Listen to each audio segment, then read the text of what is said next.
على بعد 60 كيلومترا جنوب الحسيمة يقع ميناء كلايريس للصيد البحري، شريان الحياة الاقتصادية للمنطقة التي تضم محمية أسماك طبيعية على طول 6 كيلومترات.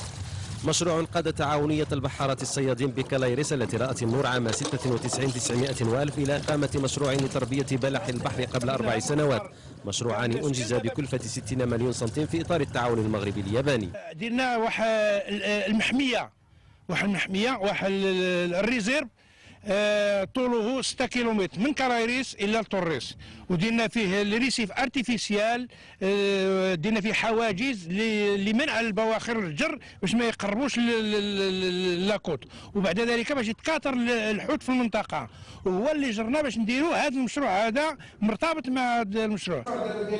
المشروع الذي كان له الوقع الإيجابي على البيئة البحرية استفاد من الخبرة اليابانية وضحت التعاونية التي تضم أزيد من 100 منخرط تشرف على مختلف خطوات تربية بلح البحر.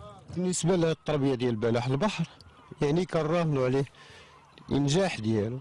بالنسبة لليوم يعني تفقدت الأرضية، واش كاين شي حاجة طايحة بالنسبة لبلح البحر، واش كاين شي حاجة في الفندق طايحة، ويعني هاد لي كورد هاد الحبالات يعني كان واحد الكونترول بحال الكونترول كنديرو. وتكاثر الحوت، كاين الحوت اللي كيجي كيرعى على هذا المنتوج هذا، وتكاثر الحوت وكاين الحوت.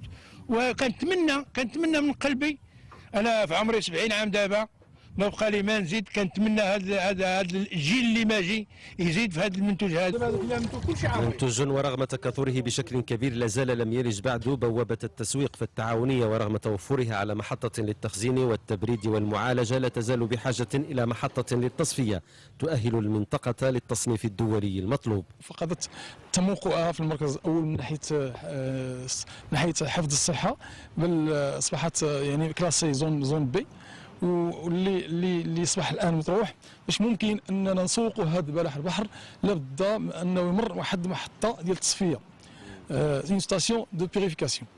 بين مغالبة الأمواج لزراعة وتربية بلح البحر ومغالبة تحديات التأهيل والتكوين والتسويق، يسابق البحارة الزمن من أجل كسب هذا التحدي وتنمية قدرات التعاونية وتمكين منتوجها من ولوج الأسواق الوطنية والدولية.